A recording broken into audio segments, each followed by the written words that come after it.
Step off the bullet train in downtown Tokyo, Shibuya crossing pulses with neon and life. 10,000 people cross this intersection every hour. The city hums with efficiency, technology, prosperity.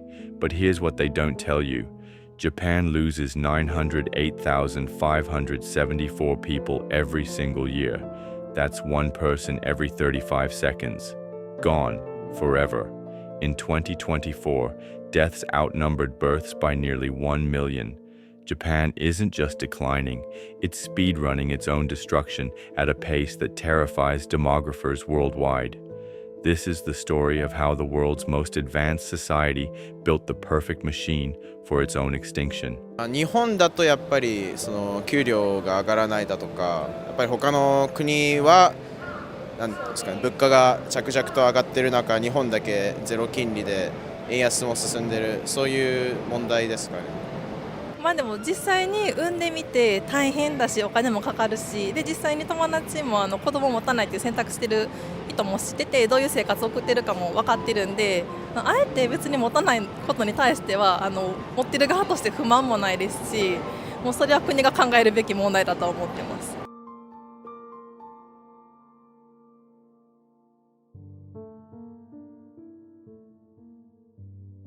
On paper, Japan looks perfect. Bullet trains that arrive within seconds of schedule, streets so clean you could eat off them, crime rates that make other countries weep with envy, politeness elevated to an art form. This is the Japan the world sees. Efficiency, innovation, harmony. But drive 2 hours outside Tokyo and you'll find the hidden Japan. Entire towns where the only sound is wind through abandoned schools, villages where the average age is 67, shopping districts that look like movie sets for the apocalypse. Officially, Japan has 9 million abandoned homes. Technically, 40% of its municipalities face complete extinction by 2040. By law, Japan's fertility rate sits at 1.20, far below the 2.1 needed for survival. This is invisible decay, a slow-motion collapse happening in fast forward.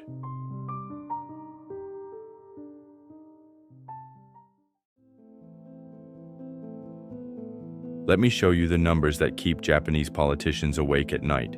The population decline. 908,574 Japanese nationals lost in 2024 alone. 16 consecutive years of decline.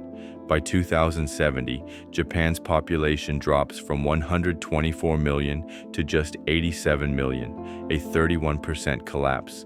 The aging crisis, 29.58% over age 65, the highest rate globally. Only 2.1 workers now support each elderly person. By 2070, that drops to 1.3 workers per senior. The fertility catastrophe, 1.2 children per woman. Tokyo's fertility rate fell below 1.0, making reproduction mathematically impossible in the capital. Only 686,061 births in 2024 versus 1.59 million deaths. The economic implosion, 234.9% debt-to-GDP ratio, $12.4 trillion in total debt, real wages falling for 24 consecutive months. The social breakdown, 20,268 people ended their lives in 2024. 76,020 people died alone at home. 1.46 million in complete social withdrawal. And finally, the workforce collapse. 6.44 million worker shortage by 2030, 11 million missing workers by 2040. These aren't just statistics, they're tombstones for a civilization.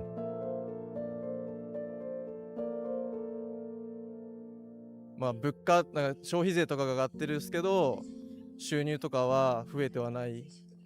その経済的に多分10年前20年前から比べると収入はそんなに増えてる方じゃないと思うんで経済的に子供を育てられる経済力が伴ってないのかなって思います。 Yuki earns 2.8 million yen annually, about $19,000. Her monthly rent consumes 120,000 yen of her 200,000 yen take-home pay. After utilities, food, and transportation, she saves 15,000 yen per month, about $100. Having a baby would cost 3 million yen in the first year alone. I work 60 hours a week and still can't afford a proper apartment. How could I afford a child? She says. She's never been on a real vacation, never owned a car. At 28, she's given up on marriage entirely. Hiroshi lives in Nanmoku, Japan's oldest village. The population crashed from 11,000 in 1955 to just 1,500 today. He's watched 36 neighbors die in the past 3 years.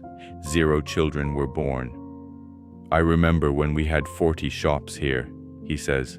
Now I drive 45 minutes for groceries. The doctor comes once a week. When I die, my house will just stay empty forever. His monthly pension, 65,000 yen. His medical bills, 30,000 yen. He heats only one room in winter. Kenji inherited his family's ramen shop in Osaka. Revenue dropped 60% since 2015. He can't find workers. Unemployment is low, but young people won't take food service jobs for 800 yen per hour. I raised prices, but customers stopped coming. I lowered prices, but couldn't afford ingredients, he explains. Last month, I made 40,000 yen profit. My rent is 80,000 yen. He works 14-hour days, 7 days a week. At 54, he's never taken a real day off.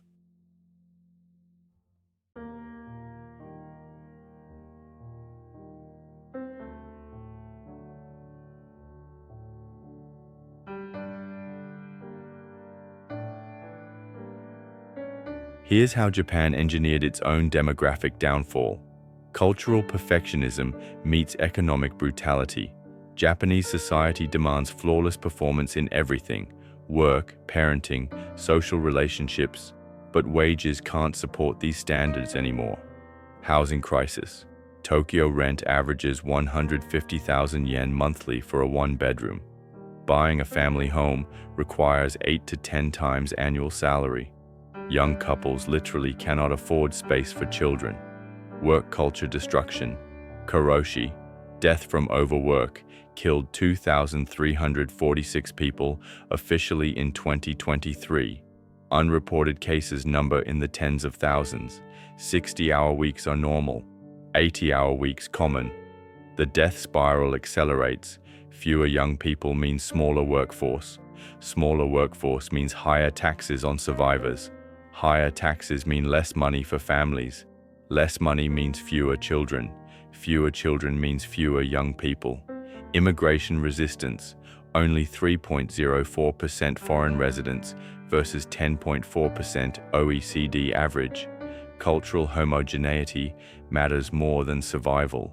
Recent reforms target just 820,000 foreign workers through 2029. Japan needs 6.88 million.